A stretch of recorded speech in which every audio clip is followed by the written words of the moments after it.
I'm Carrie Lee Merritt, and this is another episode of Meritocracy. Today I'm sitting here with my friend, Ginny Summey, who lives in North Carolina and works as an independent scholar. She's currently turning her dissertation, which is amazing, we'll get into it in a minute, into a book. And so we're going to talk a little bit about not only what it's been like with her experiences of being an independent scholar, but also her work and also the stresses of being a mother in this profession. I spent a chunk of yesterday looking at the records of the women in the Ku Klux Klan. Mm-hmm. Yes. And there wasn't a whole lot of correspondence, but just a lot of their memorabilia.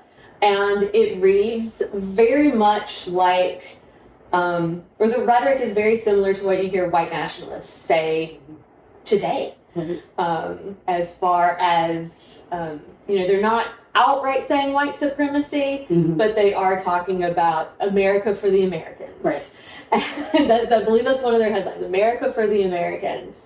And it's very clear who they consider Americans, mm-hmm. and who they don't consider Americans. And there's been a lot of historians on Twitter and online that rightly connect a lot of what's going on today back to the 1950s, 1960s, and look at that era. But as Ginny shows, it goes all the way back through, the times of populism, 1890s. As I show, it goes all the way back into the antebellum period.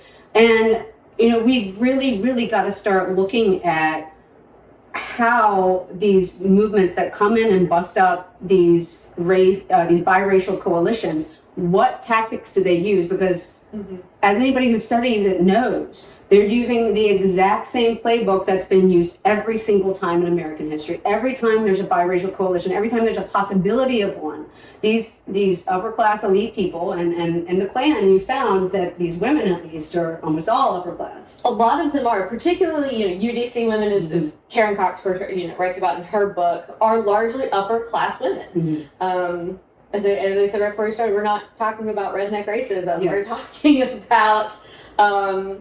talking about racism within the mansions in my hometown. Right, and that's where it always starts, right? Because, and again, this doesn't absolve poor whites or working class whites from any kind of racism, but we need to know the genesis and how it gets to the point of where violence breaks out, and it's almost always the upper class elites worried about their social status, about their money, their power, and so they get in there and engender as much racism, whip up as much racial frenzy, whip up as much hatred of whether it's blacks, Mexicans, immigrants in general, whatever they can do, really incendiary language like you've talked about raping our wives and daughters. Exactly. Is always the playbook. Always. And I have not found that these women are particularly saying that. And if I don't find anything, what does that silence say? Mm-hmm. It's kind of hard to write an article about silence, but what does that silence say that, it was if that's what the research concludes, that it was just these white men who are intentionally scaring other white men to vote for the conservative party. It was certainly that way for the poor whites I looked at mm-hmm. in the Deep South and masterless men, as the Civil War really became a reality in some of these elite slaveholders' minds, and they saw that secession was probably necessary. Every single newspaper article was just, all these black men are going to rape your wives and daughters, and we're rich enough to be able to flee the area, but you're going to be stuck here and have to deal with a black plague. And the reality is there are almost zero cases of rape in any kind of Southern court records in this time of black men against white women. It almost never happens. And yet this is, again, the racial, racist xenophobia that they're whipping up every time that they think that, their top whatever percent of 1% might lose their fortunes or might lose their power, then that's what they do. It is. And Alfred Waddell, who led the race white in Wilmington, who led the coup d'etat, essentially was a rich white man, and who, marched into the New Hanover County, the Wilmington City Hall, and at gunpoint and took over the city government, because there was, absolutely petrified that, and I tell my students, privilege isn't always a pie. There's not only so much to go around, but that seems to be a fear, particularly amongst conservative white men, is that if anybody gains privilege, that somehow they're automatically losing it. Which is it's a net sum game to them somehow. Always, it's again, nothing changes. You guys got to start listening to historians. Can you give our listeners, our watchers of Meritocracy, a little bit about your background, how you came into history, how you decided to get a master's and a PhD? Yeah, I always loved politics. I think I declared my major when I was about 14. Wow. Wow. And so my undergrad degree is in political science. And along the way, I did a small liberal arts college, and a lot of the history and poli-sci classes were combined. And so I ended up with a minor in history. And were you working in politics at all? Did you get involved? I did work in politics, yes. And I went out west to Montana to complete an AmeriCorps Vista program, which is kind of like a domestic Peace Corps. Right. I went out when I had just turned 23 and just fell in love with it. I'm a mountain girl. I'm from the Appalachians. And so I loved it. And I worked in politics out there, worked in nonprofits, worked in politics, and found that for whatever reason, I wasn't being challenged. And there were many days where I'd sit in my office and cry because I was, one, really bored, and two, didn't feel like I was being taken seriously as a capable intellectual woman. Right. And so I said, screw it, I'm going to go to grad school. And I pretty much applied that day to the University of Montana. Wow. To their history department. Well, I looked around a little bit. I looked at poli-sci and weighed econometrics. And I was going to say, by this time, no. because I was a double major, and politics brought me in as well. I double majored in poli-sci and history in undergrad, and that was back when everything in poli-sci was pretty much qualitative, and now it's totally quantitative. So that was about the time of the turn. Right. Yeah. So I'm like, no, I don't think I would do well in that. Yeah. And so I got to the history program. I think by the skin of my teeth, actually, because I had been out of school for 6 years, and I was quite rusty. And so when I sing the praises of Anya Jabour, it's because I literally owe almost everything to her. I wouldn't be where I am if she hadn't have agreed to take me on. I love the fact, though, that you took 6 years off. I took 2 years off, and I've seen so many people lament the fact they have to take a year or two off in between undergrad and graduate, and I ended up finishing quicker than people that had gone straight through, because I came back in after working these horrible wage-paying jobs and knew exactly what I wanted to do and was ready to do it quickly and well. And I think there's some benefit to that. There's something to the adage that education's lost on the young, because I definitely was more engaged as a student, was more enthusiastic as a student, and just really genuinely loved what I was doing. Probably for the first time. And so I was being challenged. Right. Intellectually, and that was one of the most important things for me, is to maintain that stimulation and that challenge. For me is very important, and but it wouldn't have been as smooth a ride if I had gone straight through. Right. So I'm very glad I didn't. And so Jenny still lives in North Carolina right now. Are you getting back involved in politics a little bit? No. Not at the moment. North Carolina needs it. It's in the back of my head. I would never run for anything. I'm saying this on, this is going to go out. I'm never going to run for anything. I like being the behind the scenes. But see, yeah, me person. too. I like the policy. Yeah. I like being a little policy wonk.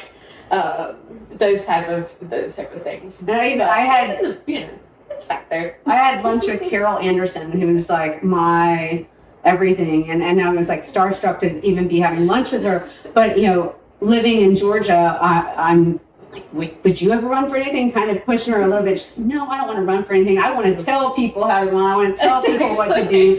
And I'm like, that's it. That's exactly what I want to be, because God knows the mouth on me. I'm not going to be elected for anything anyway. Same thing.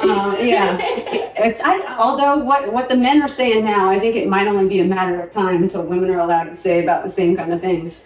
I think in some ways that anger that's going on, especially in the Deep South right now in both of our states, the anger at the entire political system, but we both come from states where there's been, election tampering, election stealing, basically, by the upper class elites. Yeah. And North Carolina is a fun state politically. My undergraduate advisor was Michael Bitzer, who you've seen. Yes. Hopefully a lot of you have seen. So a lot of the enthusiasm I get for politics comes from him, but it has been, this time in our history right now where it is very exhausting. It is. And frustrating. And, but no, if I found a position where I could work on policy issues that I'm passionate about, mm-hmm. I would hop at the opportunity. So when you were growing up as a little girl in North Carolina, were you reading certain history books? Were you drawn into any kind of, a Civil War history or anything else there that so many Southerners are drawn into? Sort of. I was a voracious reader as a child. My parents can attest. I thank my grandmother largely for that. Mm-hmm. My mom is an English, just retired this year. As an English teacher, so I was very into literature, particularly Anna Green Gables, Little Women, all of these books about girls in the past. Mm-hmm. That was definitely my genre when I was a little girl. And that's great that you grew up reading all that, to be writing the kind of almost biography, but to make it much more. What do you want to say? Literate, beautifully written, lyrical. Right? Yeah. I'm sure I've read a little bit of Jenny's writing. I can assure you it will be. So you are currently talking to publishers. Yes. And going through that whole process. And I think that process scares people to death. And one of the things that I wanted to commend you on, and it's something I think I did as well, was reach out and ask for help. Reach out to people that you've seen do it. Reach out and ask for an introduction to a specific editor, a specific press, and people are usually more than willing to help. Yes. So who I'm talking to right now wouldn't have happened without you. Oh. So, or you go to conferences. Mm-hmm.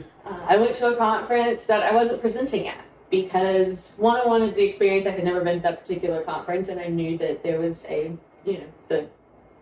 publisher I was interested in was going to be there. Mm-hmm. And I walked around the convention hall for probably about 10-15 minutes before I worked up the nerve to go and talk to them. But I did. It didn't exactly turn out the way I wanted. But now it's not so scary the second time. Right, and that's pick the press you don't want to publish with the first time, and do. I mean, it's all about networking. It's about who you know. Get any professors that you have that have good contacts with publishers to set up a meeting for you at these conferences. But any of these editors are more than willing to talk to you about your topic, and they'll be honest whether or not it's something that fits within the press or not. But you need to do several of these because it even kind of hones your craft in some ways. It kind of gets you down to that little elevator speech of what you need to have on your book. It does. You get really used to saying very quickly why your topic is important and why it deserves their attention and the attention of an audience. Right. And fortunately, with who I'm talking to right now, that has all, it's worked out beautifully. And that's what, at least for me, all the advice I got about turning a dissertation into a book was that you're focused on a specific area, on a specific thing, and turning it from that dissertation where you're just focused on that into a book for all Americans or even all the world to read. You have to make it very clear and very evident as to why that little topic is important to everyone else. And so it really does. You pull back and kind of see the forest for the trees and really try to distill down why you spent the last 7 or 8 years, maybe more, on one little topic. Yeah. And it has been fun. Writing a biography is challenging because it does force you to be fluent in multiple areas of the historiography, but also turning it into a book, I get to be just a little less thesis driven. And so I get to add some kind of little juicy nuggets about her personal life that I didn't put in the dissertation because it didn't support the thesis. And so it's been a lot more fun to be able to include some of the more salacious details. I mean, this is going to be great. And again, when you write a biographical academic book, it really does appeal to more Americans because that is such a easy to read genre, I think, for most people. And then they feel connected to the subject in a way that when you don't have a necessarily narrative driven topic, it's not, people aren't as willing, or it's not as easy for them to connect. Right. And hopefully Elrita Alexander is a person that I'm hoping at least people in Greensboro will connect to, if not North Carolina and in the South, and even even in New York, where she's started out practicing law in Harlem, and so after she graduated from Columbia, so I'm hoping it has a little bit of broad appeal. Well, we still have a huge gap in not only lawyers, but especially in judges. And especially after this last few years with Trump, we're going to have a judiciary, pretty much, especially a federal judiciary, filled with conservative appointees, and many of whom are very, very politically conservative in their judgments as well. And so for her to be able to hopefully inspire a new generation of Black women to enter into the judiciary would be amazing. And just, I didn't go to law school. Didn't have to go to that backup plan. But, she created, Judge Alexander created something called Judgment Day, which is now considered a forerunner to juvenile deferred sentencing. And and she tied that to, in the 1970s, to rising rates of incarceration of Black men. And so she was really on the cutting edge of seeing some of these trends as far as mass incarceration, particularly of Black men, and worked to do something about that. And so it would be great to see other people beyond me write about her, particularly people who have more of a legal mind than I do, that could write about some of her work and really see not just her receive her credit as a historical figure, as a brilliant attorney, but also see some of these ideas that she had, continue. Right. Just complete groundbreaker, broke that glass ceiling, pushed right through, and somebody whose story absolutely needs to be told. Thank you so much for the work you're doing. I can't wait to see this book. We will have more details on it, but this is Meritocracy. Hit subscribe, and we'll see you later.